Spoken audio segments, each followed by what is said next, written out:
আল্লাহ পাক হেদায়েত এবং বুঝ সবাইকে দিবেন না। আল্লাহ যে আপনাকে কথাগুলো শোনার তৌফিক দিচ্ছেন, বোঝার তৌফিক দিয়েছেন, আপনার কান পর্যন্ত পৌঁছে দিয়েছেন, আপনি সৌভাগ্যবান। আল্লাহ পাক সবাইকে সুযোগ দিবেন না। 1999টা মানুষ জাহান্নামে যাবে, 1999টা মানুষ জাহান্নামে যাবে। এটা হাদিসে আসছে সহিহ বুখারীতে 4 বার।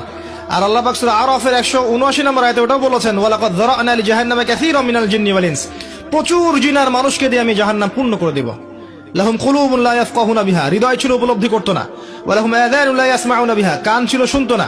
ওয়া লাহুম আ'য়ুনুন লা ইবসিরুনা বিহা, চোখ ছিল দেখতো না। উলাইকা কাল আনআম, এরা ছিল গবাদি পশুর মতো। বাল হুম আদাল, বরং তার চেয়ে নিকৃষ্ট। উলাইকা হুমুল গাফিলুন। একই ক্যালকুলেশন, 1999 জন মানুষ জাহান্নামে যাচ্ছে। তো আপনি সৌভাগ্যবান, কারণ এই কথাগুলো আপনার পর্যন্ত পৌঁছেছে। আপনার প্রথম কাজ হচ্ছে আগে তওবা করা। আমার সাথে পড়েন, আস্তাগফিরুল্লাহ আল্লাযী লা ইলাহা ইল্লা হুয়াল হাইয়ুল কাইয়্যুম ওয়া আতুবু ইলাইহি। আস্তাগফিরুল্লাহ আল্লাযী লা ইলাহা ইল্লা হুয়াল হাইয়ুল কাইয়্যুম ওয়া আতুবু ইলাইহি। আস্তাগফিরুল্লাহ আল্লাযী লা ইলাহা ইল্লা হুয়াল হাইয়ুল কাইয়্যুম ওয়া আতুবু ইলাইহি। তওবা করেন আল্লাহর কাছে। তওবা করার পর কি করবেন? যুব সমাজ শুনেন, তওবা করার পর আজকেই গার্লফ্রেন্ডকে বলে দিবেন, আজকে সম্পর্ক শেষ, আর আমি নেই, শেষ। ওইটা রাস্তা বন্ধ করেন, কারণ এটা আপনার জীবনের সবচেয়ে বড় ফিতনার রাস্তা। আবার সে যদি বলে যে সত্যি বলছো তুমি, আর কথা হবে না, তারপর কালকে সকালে আবার ফোন দিয়ে বলে আরেকটা বার শুধু কথা বলতে চাই, একটা বার দেখা করতে চাই, এটাই শেষ, আর দেখা করতে চাবো না। এই ফাঁদে আবার পা দিয়েন না, তাহলে সারা জীবন আর শেষ হবে না কখনো। নাম্বার ডিলিট করে ডিসকানেক্টেড হয়ে যান। আর যদি দেখেন যে না, আসলে তার মধ্যে দিনের কিছুটা বুঝ আছে,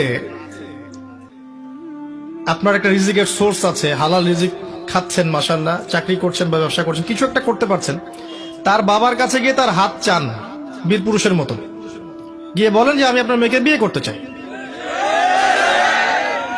যদি বয়স হয়ে যায় এবং তাদের মধ্যে একটা কুফু হয়ে যায়, আপনি বিয়ে করে ফেলেন, সিম্পল। প্রেম করতে যাচ্ছেন কি জন্যে? প্রকৃত প্রেম শুরু হবে বিয়ের পর ইনশাআল্লাহ। সব বুঝেন? ঠিক বলছেন? মানে এগুলো করছেন আগে? প্রকৃত প্রেম শুরু হবে বিয়ের পর, বিয়ের আগে নয়। পৃথিবীর যত দাম্পত্য জীবন আছে, কোন দাম্পত্য জীবন কি আয়েশা রাদিয়াল্লাহু আনহা রাসূল সাল্লাল্লাহু আলাইহি ওয়াসাল্লামের মতো মধুর হবে? এই প্রেমগুলো পবিত্র না? আমাদের নবী তার স্ত্রীর সাথে রাতের বেলা দৌড় প্রতিযোগিতা করেছেন, চিন্তা করতে পারেন। তার সাথে চাঁদ দেখেছেন। এমনকি তিনি বলেছেন, একটা জায়গায় পেয়েছি আমি, যে আয়েশা রাদিয়াল্লাহু আনহা যেখানে গোশতের যে জায়গায় কামড় দিতেন, নবী সাল্লাল্লাহু আলাইহি ওয়াসাল্লাম ওইখান থেকে নিয়ে সেখান থেকে কামড় দিতেন। তো এত রোমান্টিক হবে? আমাদের কারো কিন্তু ম্যারিড লাইফগুলো এমন হবে না। তাই পবিত্র সম্পর্কের মধ্যেই আপনি প্রশান্তি পাবেন, অপবিত্রতার মধ্যে কোনো প্রশান্তি নাই। বিয়ে করেন, সামর্থ্য থাকলে বিয়ে করে ফেলেন। আর যদি দেখেন যে রাজি হচ্ছে না বা তার মধ্যে দিনদারিতা নাই, আপনার ইনকামের সোর্স নাই, আপনি সবর করেন, ওটা ছেড়ে দেন। আল্লাহ পাক আপনাকে ইনশাল্লাহ নেককার স্ত্রী দান করবেন ইনশাল্লাহ। স্ত্রীর অভাব আছে, মেয়ের অভাব। শেষে দেখবেন এই পৃথিবীতে এমন একটা অবস্থা আসবে যে একজন পুরুষের কাঁধে 40টা নারীর দায়িত্ব চলে আসবে। খুশি হয় না? এটা 40টা স্ত্রী বোঝানো হয় নাই। আর এটা শুনতে খুব ভালো লাগে যে 4টা বিয়ে, 2টা বিয়ে, 3টা বিয়ে, না জানি ভাইরা কতই সুখে আছে। আসলে ব্যাপারটা এমন নয়। একটা ডিল করাই অনেক কষ্ট, 2টা 3টা 4টা তো আরো বেশি কষ্টের।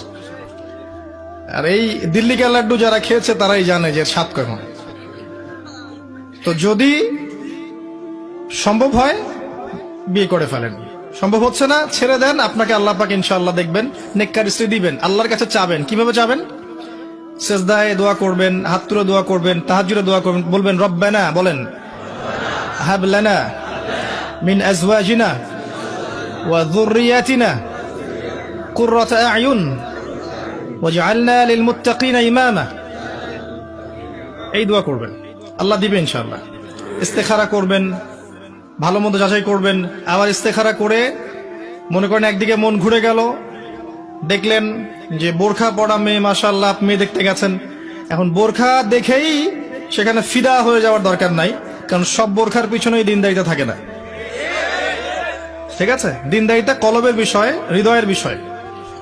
যখন আপনি আল্লাহর কাছে চাইবেন, আল্লাহ পাক আপনাকে দিবেন ইনশাআল্লাহ। আল্লাহর উপর ছেড়ে দেন প্রিয় ভাই, আল্লাহর উপর টোটালি ছেড়ে দেন, ডিসকানেক্টেড হয়ে যান হারাম থেকে, হালালে আসেন, নামাজ ধরেন, কোরআন পড়েন, সুন্নর উপর থাকেন, দাড়ি ছেড়ে দেন, টাকনুর উপর কাপড় ওঠান, দিনের জন্য আপনি সময় দেন, শ্রম দেন, আল্লাহর পথে সময় লাগান। আপনাকে একটা কেন, আল্লাহ রাব্বুল আলামিন আপনার জন্য জান্নাতে কত হুরের ব্যবস্থা করে রাখছেন আল্লাহ ভালো জানেন।